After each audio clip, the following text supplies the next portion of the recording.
Assalamualaikum. Selamat tengah hari. Anak sehari ni pasal sos ni. Sos, tak ada sos dekat sini, orang bagi kicap dengan garam je. Kau jangan nak mengarut banyak-banyak sangat dekat situ gitu.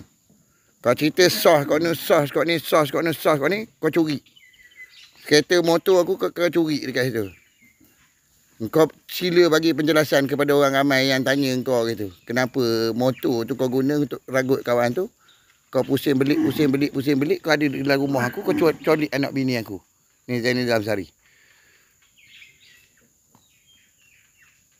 Benda simple je. Hari ni 14 hari bulan. 15 hari bulan 4.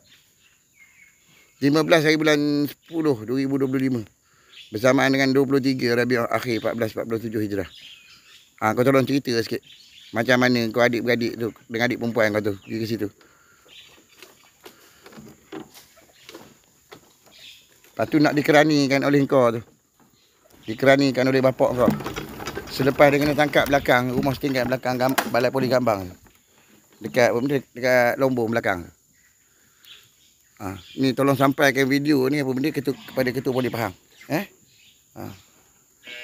Lepas tu barang-barang dalam rumah tu hilang semua dekat Gambang tu.